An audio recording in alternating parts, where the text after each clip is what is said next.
This Congress should pass my proposal to give every responsible homeowner a chance to save an average of $3,000 a year by refinancing their mortgage at historically low rates. No red tape, no runaround from the banks. If you've been on time on your payments, if you've done the right thing, if you've acted responsibly, you should have a chance to save that money on your home. Perhaps to build up your equity or just have more money in your pocket that you can spend on businesses in your community.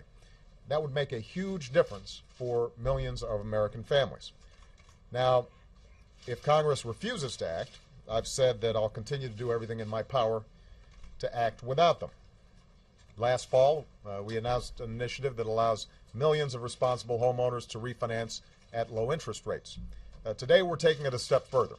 We are cutting by more than half the refinancing fees that families pay for loans insured by the Federal Housing Administration.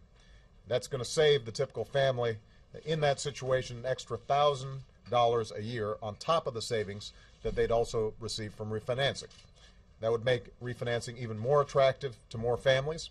It's like another tax cut that'll put more money in people's pockets. We're going to do this on our own. We don't need congressional authorization to do it. We're also taking a series of steps to help homeowners who have served our country.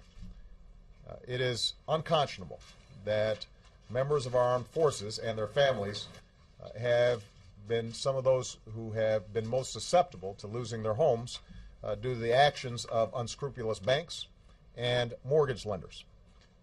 Over the last few years, that happened a lot. So as part of the landmark settlement we reached with some of the nation's largest banks a few weeks ago, here's what we're going to do.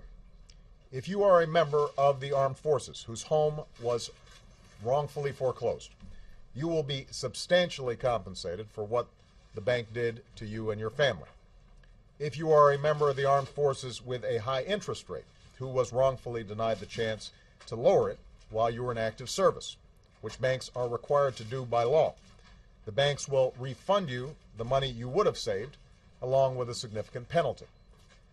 The settlement will make sure that you aren't forced into foreclosure just because you have a permanent change in station, but can't sell your home because you owe more than it's worth. Some of the money will also go into a fund that guarantees loans on favorable terms to our veterans. And there will be more foreclosure protections for every man and woman who is currently serving this country in harm's way.